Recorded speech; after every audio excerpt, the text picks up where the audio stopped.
নির্বাচন বাঙালি জাতির জন্য একটা উৎসব। বিগত সময়গুলোতে আমরা তাই দেখেছি।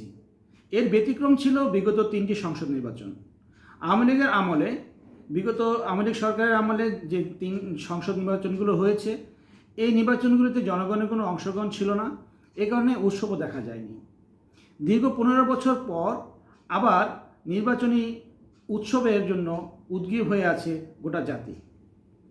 ইতিমধ্যে নির্বাচনের সম্ভাব্য তারিখ বা দিনক্ষণ ঠিক করেছেন অন্ধ্রপ্রদেশ সরকারের প্রধান উপদেষ্টা ডক্টর মোহাম্মদ ইউনূস। তিনি বলেছেন ফেব্রুয়ারির প্রথমার্ধে এই নির্বাচন অনুষ্ঠিত হতে যাচ্ছে। যদিও দিনক্ষণ এখনও ঠিক হয়নি কত তারিখে অনুষ্ঠিত হবে, তারপরেও এলাকার পাড়া মহল্লায়, চায়ের দোকানে, বিভিন্ন আড্ডায় নির্বাচন নিয়ে নানামুখী আলোচনা চলছে। প্রার্থীরাও থেমে নেই।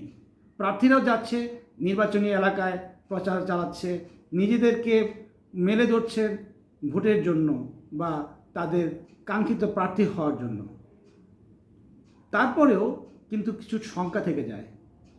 শঙ্কাটা হলো এখানে যে নির্বাচনটি হবে তো, এই প্রশ্নটা কেন যাচ্ছে? বিগত কয়েকদিনের যে আলোচনাগুলো চলছে রাজনৈতিক মহলে জাতীয় সমস্যাগুলোকে নিয়ে, সেই সমস্যাগুলো, সংকটগুলো সমাধানের জন্য ইতিমধ্যে রাজনৈতিক দলগুলো আলোচনা করছে এবং আশা করা যাচ্ছে যে আগামী ফেব্রুয়ারিতেই নির্বাচন হবে।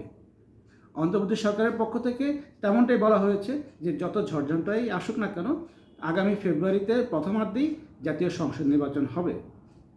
আমরাও আশা করি সেই লক্ষ্যেই সরকার এগিয়ে যাবে এবং দীর্ঘদিন পর জাতি আবার একটা উৎসব দেখতে পাবে।